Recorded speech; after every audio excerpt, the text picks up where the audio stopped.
앙티브의 뚱뚱한 세 여자. 서머신 몽. 한 명은 리치맨 부인이라 불리는 과부였다. 두 번째는 서트클리프 부인이라 불리는 여자로 2번 이혼한 적 있는 미국인이었다. 세 번째는 힉슨 양이라 불리는 노처녀였다. 셋 모두 40을 훨씬 넘긴 나이였고 형편이 넉넉했다. 서트클리프 부인은 에로라는 특이한 이름을 갖고 있었는데 젊고 날씬하던 시절에는 본인 스스로 꽤나 좋아한 이름이었다. 그것은 그녀에게 꼭 맞는 이름이었고 너무 자주 해서 흠이긴 해도 농담으로 삼기에는 그만이었다. 그녀는 그것이 자기 성격에도 딱 들어맞는 이름이라고 믿었고 그것을 불쾌하게 받아들이지 않았다. 에로가 직행, 스피드, 목적을 시사하는 말이었기 때문이다. 지금은 그 이름이 예전만큼 좋지는 않았다. 수려하던 이목구비가 살이 붙어 두루뭉술해졌고 팔과 어깨는 비대해졌으며 둔부도 거대해졌기 때문이다. 입었을 때 예뻐 보이는 드레스를 찾기가 갈수록 어려웠다. 이제 그녀의 이름이 환기하는 농담은 그녀의 등 뒤에서 나오갔고 그녀는 그것이 우호적인 농담과는 거리가 멀다는 것을 알았다. 하지만 그녀는 중년이라는 나이에 절대 굴복하지 않았다. 눈 색깔을 부각하는 파란색 옷을 계속 즐겨 입었고 전문가의 손을 빌어 금발의 매끄러운 머릿결을 유지했다. 그녀가 베아트리스 리치맨과 프랜시스 익슨을 좋아하는 이유는 둘 다 그녀보다 훨씬 뚱뚱해서 자기가 상대적으로 날씬해 보이기 때문이었다. 게다가 두 여자는 나이도 위였기 때문에 그녀를 젊은 여자로 취급했다. 그녀로서는 나쁠 게 없었다. 두 여자는 성품이 선량했고 그녀의 애인을 놓고 유쾌한 농담을 주고받았다. 본인들은 애인 같은 건 포기한 지 오래였다. 힉슨 양은 그런 쪽으로는 아예 생각조차 한 적이 없었다. 그러면서도 두 사람은 그녀의 연애를 응원해 주었다. 에러는 가까운 시일 안에 세 번째 남자와 행복한 가정을 꾸릴 생각이었다. 살만 더 찌지 마. 리치맨 부인이 말했다. 남자의 불이지 실력도 꼭 확인해. 힉슨 양이 말했다. 두 여자는 그녀의 배우자로 나이에 비해 젊어 보이고 행동거지가 비품 있는 50대 남자를 뽑았다. 골프 실력이 뛰어난 퇴역 제독이나 빚이 없는 호랍이라면 좋겠지만 어떤 경우든 넉넉한 수입이 있어야 했다. 에로는 두 여자의 말을 유쾌하게 듣기만 할 뿐 내심 전혀 다른 뜻을 품고 있었다. 결혼은 당연히 할 생각이었지만 그녀가 염두에 둔 상대는 검은 머리에 날씬한 이탈리아 남자였고 반짝이는 눈과 그럴싸한 자비가 있거나 스페인 쪽 귀족 혈통이어야 했다. 또한 30살에서 단 하루라도 넘기면 탈락이었다. 그녀는 종종 거울에 지친 자신을 보면서 이보다 더 예쁠 수는 없다고 생각하곤 했다. 힉슨 양, 리치맨 부인, 에로 서트클리프 그들은 절친한 친구였다. 비만이 그들을 하나로 묶고 브리지 게임이 그들의 연대를 단단히 굳혔다. 그들은 칼집에대해서 처음 만났다. 당시 같은 호텔에 묵으면서 같은 의사한테 똑같이 무례한 대접을 받았다. 베아트리스 리치맨은 몸집이 거대했다. 그녀는 아름다운 눈과 발그레한 볼, 붉은 입술을 가진 잘생긴 여자였다. 재산이 상당한 과부라는 자신의 처지에 상당히 만족했고 먹는 것을 아주 좋아했다. 버터, 빵과 크림, 감자, 스웨트, 푸딩을 좋아했고 연중 11달은 먹고 싶은 대로 마음껏 먹다가 한 달간 절식을 하러 칼집에 들어갔다. 하지만 해가 갈수록 자꾸 살이 쪘다. 그녀는 주치의를 탓했지만 의사에게서 아무런 공감도 얻지 못했다. 의사는 그녀에 관한 단순하고 명백한 사실들을 지적했다. 좋아하는 것도 못 먹고 무슨 재미로 살라는 거예요. 그녀가 따졌다. 그는 어깨를 추올려 반대를 표시했다. 나중에 그녀는 힉슨 양에게 그 의사가 생각만큼 똑똑한 것 같지 않다고 말했고 힉슨 양은 너털웃음을 웃었다. 그녀는 원래 그런 여자였다. 목소리가 낮은 베이스 톤이었고 낯빛은 누렇게 했다. 크고 너부죽한 얼굴에서는 밝고 작은 눈이 반짝거렸다. 두 손을 주머니에 넣고 구부정한 자세로 걸어 다녔고 보는 눈이 많지 않으면 긴 시가를 피웠다. 그리고 자기 입맛대로 남자처럼 옷을 입었다. 아니, 내가 프릴과 주름으로 장식한 옷을 입으면 그 꼬락서니가 어떻겠어? 그녀가 말했다. 나처럼 뚱뚱한 사람은 편한 게 상책이야. 그녀는 트위드 옷을 입고 무거운 부츠를 신었으며 가능하면 모자는 쓰지 않았다. 하지만 황소처럼 튼튼했고 자기보다 공을 멀리 던질 남자는 흔치 않을 거라고 자랑했다. 돌려 말하는 법이 없었고 부두 일꾼보다 더 다양한 욕설을 구사했다. 실제 이름은 프랜시스였는데 프랭크로 불리기를 바랐다. 그녀의 괄괄하면서도 융통성 있고 활달한 성격은 세 사람을 단합시켰다. 그들은 같이 물을 마셨고 같은 시간에 목욕을 했고 같이 활기차게 산책을 했고 코치의 지도를 받으며 테니스장을 쿵쾅거리며 뛰어다녔고 같은 식탁에서 식사하고 다과를 들었다. 체중계 때문이라면 모를까 그들이 유쾌함을 잃는 경우는 없었다.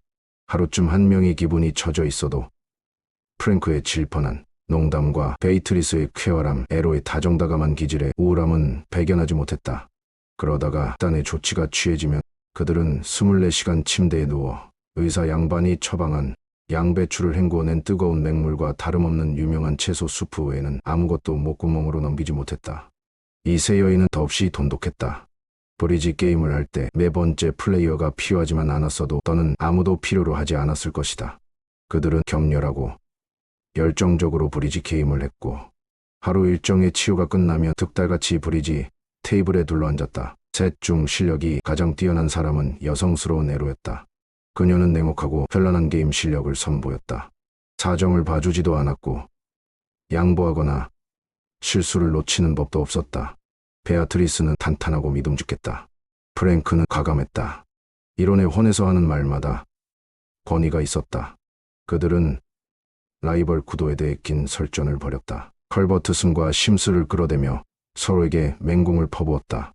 누구든 어떤 카드를 낼 때는 그 카드를 내야 하는 이유가 귀 15가지는 있었지만 이후 벌어진 대화로 봐서는 그렇게 해서는 안 될 이유도 15가지는 됐다. 꼬바카루를 의사가 처방한 썩어빠진 베아트리스 망할 놈의 프랭크 빌어먹으래로 맛대가리 없는 수프만 먹는데도 이틀 뒤 체중계 농금을 보면 단 1g도 빠지지 않는다 해도 그들과 실력이 비슷하면서 같이 게임할 사람을 찾는 것이 매번 일이 힘들지만 않았다면 그들의 인생은 더할 나위 없이 완벽했을 것이다. 순전히 이러한 이유로 프랭크는 니나 핀치를 앙티브로 초대했다. 세 여자는 프랭크의 제안에 따라 앙티브에서 몇 주째 시간을 보내는 중이었다. 상식을 갖춘 프랭크에게는 베아트리스가 늘 10kg쯤 감량하고 치료를 마치자마자 무분별한 식욕에 굴복하여 다시 살이 찌는 것이 불합리한 일로 보였다. 베아트리스는 마음이 약한 사람이었고 누구든 그녀의 식습관을 감독해줘야 했다.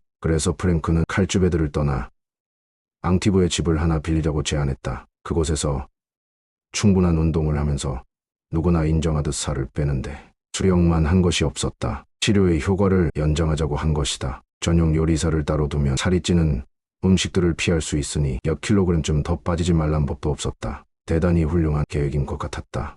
베아트리스는 무엇이 본인에게 이로운지 알았다. 자기는 아예 유혹에 가까이 가지 말아야 유혹을 물리칠 수 있는 사람이라는 것도. 게다가 그녀는 도박을 좋아했다. 일주일에 두세 번 카지노에서 돈 내기를 하면서 유쾌하게 지낼 수 있을 것 같았다. 에로는 원래 앙티브를 좋아했다. 게다가 칼주베드에서 한 달을 보냈으니 가장 예쁜 모습으로 활보할 수 있을 것 같았다. 그곳에서 젊은 이탈리아인들과 열정적인 스페인인들, 다정다감한 프랑스인들, 팔다리 긴 영국인들 중에서 하나 골라 잡을 생각이었다. 영국인들은 온종일 수영복과 회색 가운 차림으로 한가롭게 돌아다녔다. 계획은 순조롭게 진행되었다. 그들은 흥겨운 시간을 보냈다. 일주일에 이틀은 삶은 달걀과 생토마토만 먹었고 매일 아침 가벼운 마음으로 체중계 위에 올랐다. 에로는 체중이 11스톤으로 줄어서 젊어진 기분이 들었고 베아트리스와 프랭크는 13을 넘지 않는 수준에 머물렀다.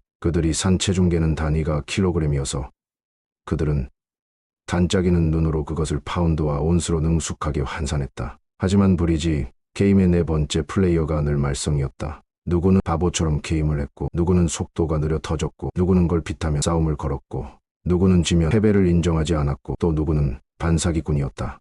적당한 사람을 찾는 것이 어쩜 일이 어려운지 이상할 지경이었다. 어느 날 아침 다 같이 잠옷차림으로 바다가 내려다 보이는 테라스에 앉아 차설탕도 우유도 넣지 않은 차를 마시면서 허버트 박사가 살찌지 않는다고 장담한 디스켓을 먹고 있을 때 프랭크가 편지를 읽다가 고개를 들었다. 리나 핀치가 미비에라로 내려오고 있대. 그녀가 말했다. 누구예요?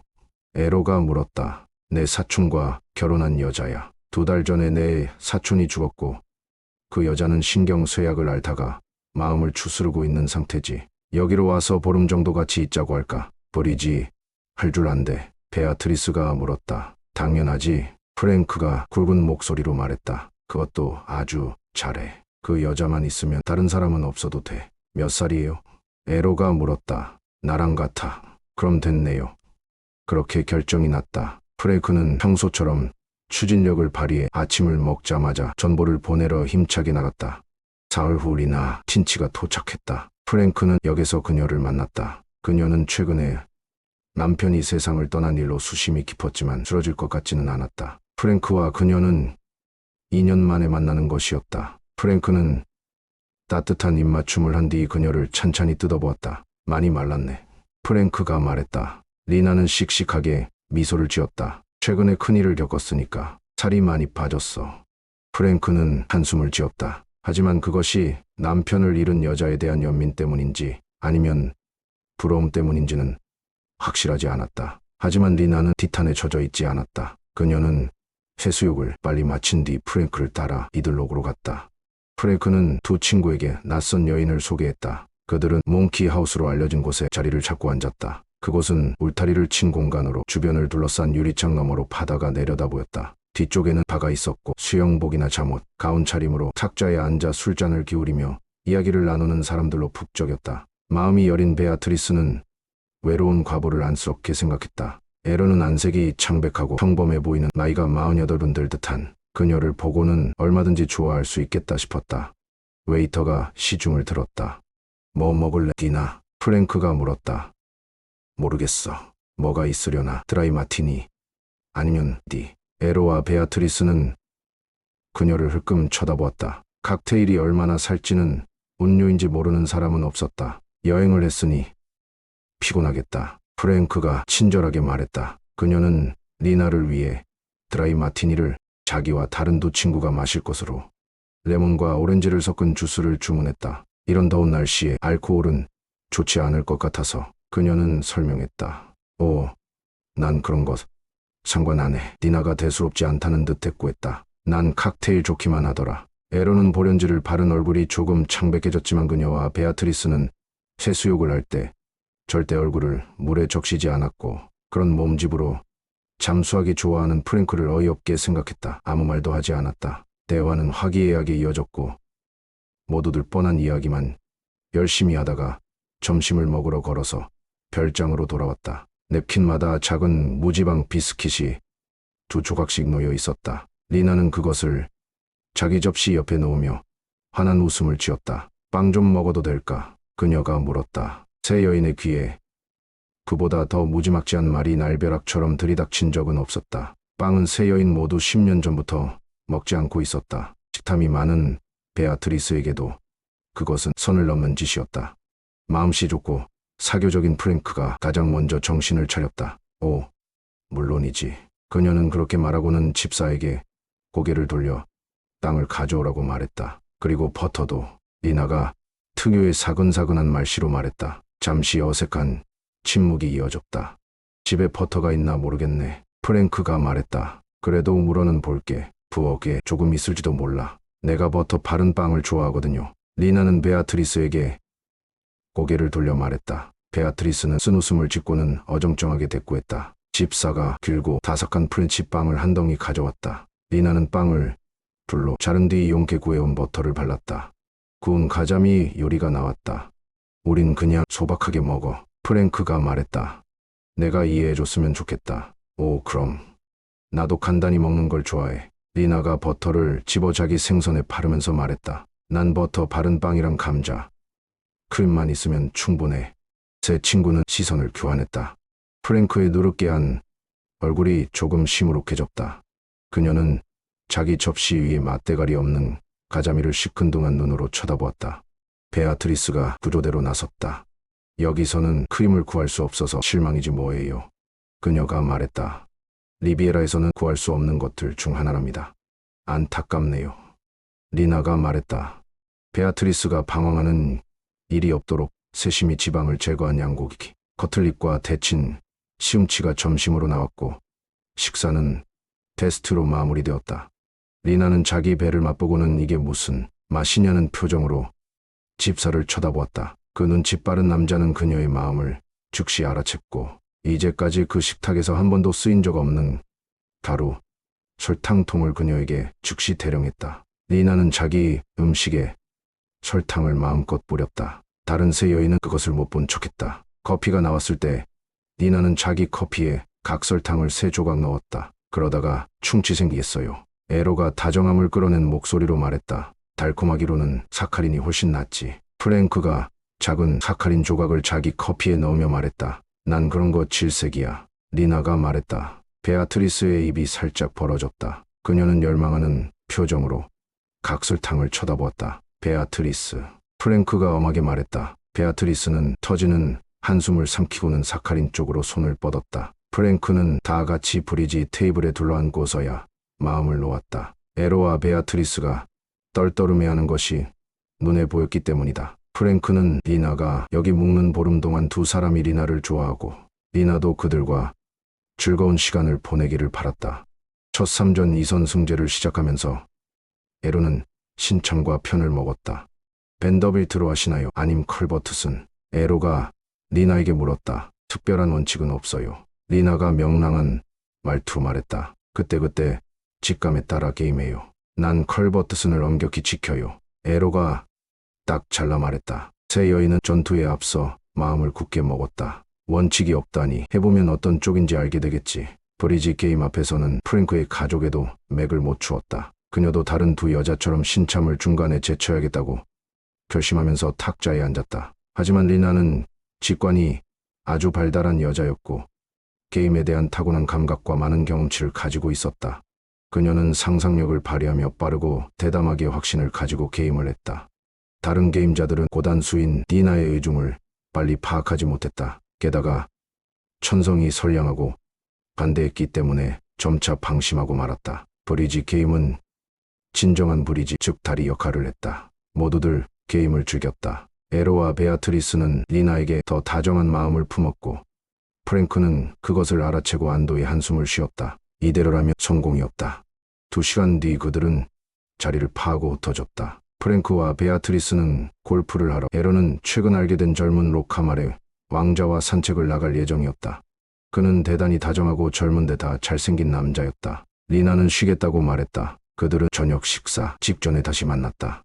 즐거운 시간 보내고 있나 모르겠네, 리나. 프랭크가 말했다. 할 일이 없는 너를 혼자 두고 간 것이 내내 마음에 걸렸어. 사과하지 않아도 돼. 한잠 푹 자고 일어나서 주안에 내려가 칵테일 한 잔 마셨어. 거기서 뭘 발견했는지 알아. 너도 좋아할 거야. 작은 차 가게에서 세상에서 가장 아름다운 진하고 신선한 크림을 발견했지 뭐야. 매일 반 파인트씩 배달해달라고 주문했어. 나도 조금이나마 비용을 보태야 할 것 같아서. 그녀의 눈이 반짝거렸다. 그녀는 그들이 기뻐할 것으로 생각한 모양이었다. 친절하기도 하지. 프랭크는 그렇게 말하면서 두 친구들의 얼굴에 떠오른 짜증을 표정으로 제압했다. 그런데 우리는 크림을 먹지 않아. 이런 날씨에 크림은 너무 느끼하잖아. 그럼 나 혼자 다 먹어야겠네. 리나가 쾌활하게 말했다. 몸매 걱정은 전혀 안 하나 봐요. 에로가 차갑지만 신중한 어조로 물었다. 의사가 나더러 잘 먹으라고 했거든요. 의사가 버터 바른 빵하고 감자하고 크림을 먹으라고 했다고요. 네, 그리고 여기서는 단단히 먹는다기에 그럼 그 정도로 먹겠구나 생각했죠. 참 간단하면서도 거하게 먹네요. 베아트리스가 말했다. 리나가 쾌활하게 웃었다. 아니요, 그럴 리가요. 보다시피 난 먹어도 살이 안 쪄요. 늘 먹고 싶은 대로 양껏 먹는데도 아무런 효과가 없어요. 싸늘한 정적이 이어졌다. 마침 집사가 등장해 정적을 깼다. 마드모아젤 레 세르비 부인 식사가 준비되었습니다. 그가 말했다. 리나가 잠자리에 든 후 그들은 프랭크의 방에서 밤늦도록 그 문제를 토론했다. 저녁 내내 그들은 매우 쾌활한 태도를 유지하면서 신경을 곤두세워야만 알아챌 수 있는 호의를 담아 서로에게 농담을 던졌다. 하지만 지금은 가면을 벗고 있었다. 베아트리스는 부르퉁했고 에르는 도끼를 쏘아댔으며 프랭크는 풀이 죽어 있었다. 그 여자가 내가 유독 좋아하는 것들을 모두 먹어치우는 걸 보고 있으려니까 기분이 아주 별로더라고. 베아트리스가 하소연했다. 우리 모두 기분이 별로였어. 프랭크가 딱딱거리며 받아쳤다. 그 여자를 여기로 초대하지 말았어야 했어요. 에로가 말했다. 난들 이럴 줄 알았나? 프랭크가 소리쳤다. 자기 남편을 조금이라도 좋아했다면 그리 개걸스럽게 퍼먹을 수 있을까 하는 생각이 드네. 베아트리스가 말했다. 남편을 땅에 묻은 지 고작 2달밖에 안 됐는데 내 말은 죽은 사람에 대한 예의를 갖춰야 하는 거 아니냐고. 어째서 우리랑 같은 걸 먹지 않는 거죠? 에로가 투독스럽게 물었다. 손님이면서. 그 여자 말 들었잖아. 의사가 잘 먹으라고 했다. 그럼 요양원에나 갈 것이지. 이건 인간의 한계를 넘어서는 일이야. 프랭크. 베아트리스가 앓는 소리를 했다. 내가 참을 수 있으면 당신들도 참을 수 있어. 그 여자는 당신 친척이지 우리 친척이 아니잖아요. 에로가 말했다. 앞으로 14일 동안 그 여자가 돼지처럼 구는 꼴을 지켜볼 순 없어요. 음식 하나 갖고 왜 이리 호들갑들이야. 천박하게. 프랭크가 빽 소리쳤다. 그녀의 목소리는 그 어느 때보다 우렁찼다. 어쨌거나 중요한 건 정신력 아니겠어. 지금 나보고 천박하다고 했어요. 프랭크. 에로가 눈을 부라리며 물었다. 아니, 그럴 리가 있나. 베아트리스가 끼어들었다. 모두 잠든 시간에 부엌으로 내려가서 푸짐하게 한 상 차려놓고 몰래 먹는다면 당신도 예외는 아니죠. 프랭크가 벌떡 일어섰다. 어떻게 나한테 그런 말을 하니. 에로, 나는 나 스스로 하지 않는 건 남에게도 요구하지 않아. 너는 나와 오랫동안 알고 지냈으면서 내가 그런 야비한 짓을 할 수 있다고 생각해. 그럼 대체 왜 당신은 살이 빠지지 않는 건데요? 프랭크는 말문이 꽉 막혀 눈물을 줄줄 쏟아냈다. 어쩜 그렇게 잔인한 말을 하니. 내가 살이 얼마나 많이 빠졌는데. 그녀는 어린아이처럼 울었다. 그녀의 거대한 몸이 뒤흔들렸고 닭똥 같은 눈물이 불룩한 가슴 위로 뚝뚝 떨어졌다. 진심에서 한 말이 아니에요. 에로가 소리쳤다. 그녀는 프랭크의 발치에 몸을 던져 통통한 두 팔로 프랭크의 몸을 대는 대로 감싸 안았다. 그녀가 눈물을 흘리자 마스카라 자국이 뺨 아래로 번졌다. 내가 살이 하나도 안 빠져 보인다는 얘기 아냐. 프랭크는 흐느꼈다. 내가 얼마나 애썼는데. 아니요, 당연히 빠져 보여요. 에로는 눈물을 흘리며 외쳤다. 다들 느꼈을 거예요. 베아트리스는 천성이 차분한 편이라 얌전히 눈물을 흘렸다. 대단히 딱한 광경이었다. 냉혈한이 아닌 다음에야 용맹한 여인 프랭크가 눈물을 펑펑 쏟는 것을 보고도 뭉클하지 않을 사람은 없었다. 하지만 곧 그들은 눈물을 멈추고 물탄 브랜디를 마셨다. 물탄 브랜디는 모든 의사가 살이 거의 찌지 않으니 마셔도 좋다고 추천한 것이었다. 그것을 마시니 기분이 한결 나았다. 그들은 리나가 처방받은 대로 양질의 음식을 먹어야 한다는 결론에 도달했고 그것으로 인해 평정심을 잃지 않기로 굳게 다짐했다. 게다가 리나는 인류 브리지 플레이어가 분명했고 무엇보다 남은 기간은 고작 14일이었다. 그들은 리나가 즐겁게 지낼 수 있도록 최선을 다하기로 했다. 그러고 나서 따뜻한 입맞춤을 나누고는 이상하게 고양된 마음으로 흩어져 잠자리에 들었다. 그 무엇도 세 사람의 인생에 크나큰 행복감을 가져온 아름다운 우정을 방해할 수 없었다. 하지만 인간의 본성이란 본디 나약한 것이다. 그것에 너무 많은 기대를 걸어선 안 된다. 그들이 구운 생선을 먹는 동안 리나는 치즈와 버터를 넣어 끓인 마카로니를 먹었다. 그들이 구운 커틀릿과 데친 시금치를 먹는 동안 리나는 푸아그라 파이를 먹었다. 그들이 일주일에 2번 삶은 달걀과 생토마토를 먹는 동안 리나는 크림 속을 헤엄치는 콩과가까지 강식으로 맛깔나게 요리한 감자를 먹었다. 그들의 요리사는 훌륭한 요리사였고 솜씨를 발휘할 기회다 싶어 신이 나서 더욱 진하고 맛 좋고 육즙이 풍부한 요리를 올려보냈다. 가엾은 짐. 리나는 남편을 생각하며 말했다. 그이도 프랑스 요리를 좋아했지. 알고 보니 집사는 칵테일을 5-6가지나 만들 수 있었다. 리나는 그들에게 점심에는 버건디를 마시고 저녁에는 샴페인을 마시라는 것이 의사의 처방이었다고 밝혔다. 뚱뚱한 세 여인은 참고 참았다. 그들은 유쾌하고 수다스럽고 재미난 농담을 했지만 여자들은 이런 식으로 상대를 속여 넘기는 재주를 타고났다. 베아트리스는 시무룩하고 허탈해 보였고 에로의 다정한 푸른 눈에는 냉혹한 광채가 번뜩였다. 프랭크의 낮은 목소리는 점점 걸걸해졌다. 눈에 띄게 날이 선 것은 브리지 게임을 할 때였다. 서로 불쑥불쑥 끼어들기는 해도 그들의 대화는 원래 화기애애했는데 이제는 대화에 신랄한 기운이 감돌았다. 상대의 실수를 티오 이상으로 솔직하게 지적하기도 했다. 대화는 논쟁으로, 논쟁은 경론으로 번졌다. 가끔씩 게임은 분노로 얼룩진 침묵과 함께 끝나버렸다. 프랭크는 번번이 실망시키는 플레이로 에로를 책망하기도 했다. 셋 중 가장 상냥한 베아트리스는 참다 못해 2-3번 눈물을 흘렸다. 에로는 자기 카드를 내던지고 뚱해서 방을 나가기도 했다. 그들은 갈수록 신경이 날카로워졌다. 리나는 평화 유지군이었다. 브리지 때문에 싸워서야 되겠어요. 리나가 말했다. 그냥 게임일 뿐인데 모든 것이 그녀를 위해 돌아갔다. 그녀는 매번 양질의 식사를 하고 샴페인을 반 병씩 마셨다. 게다가 신기할 만큼 행운이 따랐다. 그녀가 판돈을 싹 쓸어 갔다. 한 판이 끝날 때마다 점수는 장부에 기록되었고 리나의 승점은 날마다 차곡차곡 쌓였다. 세상에 정의란 존재하지 않는단 말인가. 그들은 서로를 증오하기 시작했다. 리나가 얄미웠지만 별 수 없이 리나에게 자기들 속내를 털어놓게 되었다. 세 여자는 각자 리나를 은밀히 찾아가 다른 2 여자의 흉을 보았다. 에로는 나이가 한참 위인 여자들과 어울리는 것은 본인에게 손해가 되니 임대 경비 중 자신의 몫을 양보하고 남은 여름은 베니스로 가서 지내겠다고 했다. 프랭크는 남성성이 강한 본인의 입장에서 볼 때 에로처럼 경솔한 사람이나 솔직히 베아트리스처럼 멍청한 사람에게 만족하리라 기대한 것은 아무래도 무리였다고 말했다. 나는 지적인 대화를 해야 해. 그녀가 굵은 목소리로 말했다. 나처럼 머리가 있는 사람은 지능이 동등한 사람들과 어울려야 한다고. 베아트리스는 그저 평화롭고 조용히 지내기를 원했다. 난 이 여자들이 정말 싫어요. 그녀가 말했다. 정말이지 믿을 수도 없고 사악한 여자들이야. 리나가 머무는 14일의 기간이 끝날 무렵 뚱뚱한 세 여자는 서로 말도 잘 섞지 않았다. 리나 앞에서는 체면치라도 했으나 리나가 없는 자리에선 거리낌이 없었다.